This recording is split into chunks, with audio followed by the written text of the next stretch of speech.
чего-то не хватает. Где крем? Мне что, половину прислали? Очень тонкий и плоский. Девочки, смотрите, ко мне наконец-то приехал крем с ретинолом.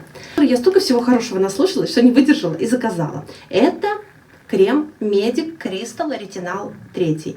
В нем очень много хвалебных отзывов на YouTube. Его часто называют одним из лучших кремов с ретинолом для домашнего ухода. Заказывала я его из Америки. Не с официального сайта, а с большого косметического сайта такого формата, как у нас Литуаль или Золотое яблоко.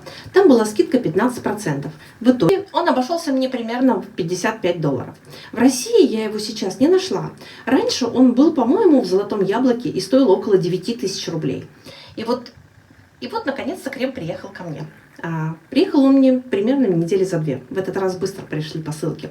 Первое, что меня удивило, это тюбик. Посмотрите, он очень тонкий и плоский. Вообще не такой, как мы привыкли видеть обычные крема. И когда я его достала, у меня Первая мысль была: так, а где крем? Мне что, половину прислали? визуально он Реально выглядит, как будто внутри чего-то не хватает. Я, конечно, сразу же начала переживать. Все-таки крем ехал из Америки через посредника. А если с ним что-то не так? Потом кому буду и что доказывать? Хорошо, что я сейчас почти все посылки снимаю на видео для YouTube. У меня хотя бы осталось видео, как я его получила и каком он пришел, в каком виде. Потом я начала нажимать на помпу, чтобы выдавить крем. Нажимаю, ничего не выходит. И так несколько раз. Почти 10 раз мне пришлось нажать, пока крем наконец-то не появился. И я уже думала, ну все, точно что-то не так. Либо он пустой, либо его уже кто-то открывал. Я отправила фото в чат GPT и говорю: смотри, что мне делать? Это нормально или надо писать претензию? И вообще куда писать? Посреднику, в магазин. И чат GPT мне выдает: оказывается, что для этого крема такая упаковка – это норма. У него специально такой тюбик, в котором практически нет воздуха. Он и не должен там быть.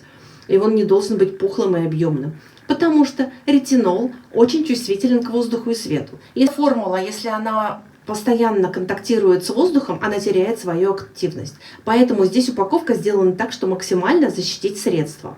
И то, что крем не появился с первого раза при нажатии, это тоже нормально. Помпа сначала должна прокачаться. В общем, если вы когда-нибудь закажете Этот крем и тоже испугаетесь, что тюбик какой-то слишком плоский, не паникуйте. скорее всего, это нормально. Это не пустой крем, а такая упаковка. Здесь 30 мл, как и заявлено. Сам крем должен быть такого желто-оранжевого оттенка. Это тоже нормально для этой формулы. Я решила его попробовать. Ретинол – это один из самых рабочих компонентов в уходе за кожей. Если мы говорим про возрастные изменения, плотность кожи, текстуру, мелкие морщины. Он помогает коже обновляться, работает с рельефом, со временем может делать кожу более гладкой, плотной и ровной.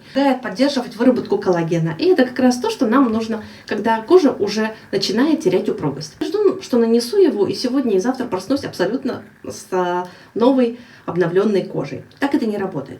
Но мне интересно посмотреть, как он будет работать именно на моей коже. У меня, в принципе, качество кожи хорошее, потому что я за ней постоянно ухаживаю. Но возрастные изменения у меня, конечно же, тоже есть. И уже стали заметны. У меня раньше никогда не было межбровные морщины. У меня не было морщин на лбу.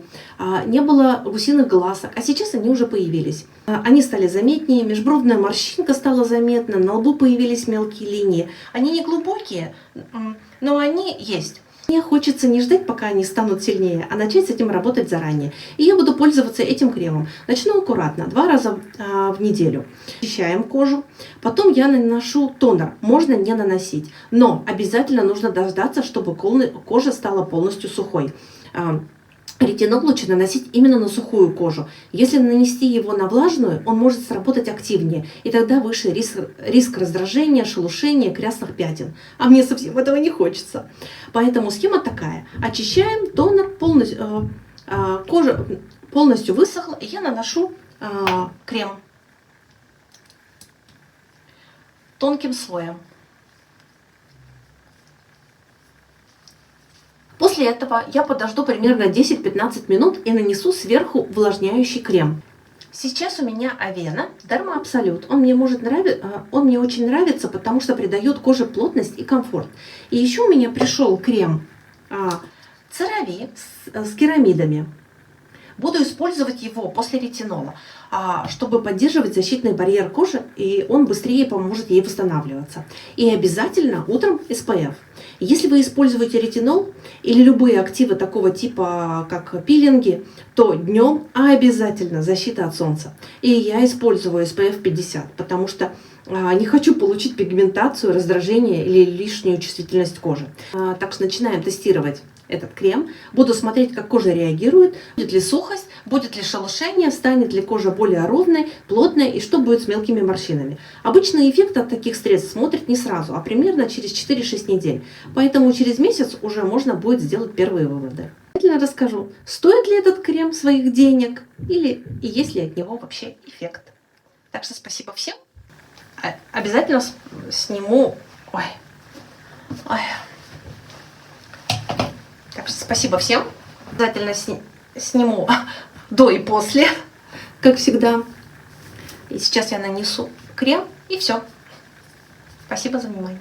Ссылки я обязательно оставлю, кому интересно, что это за крем, внизу под видео.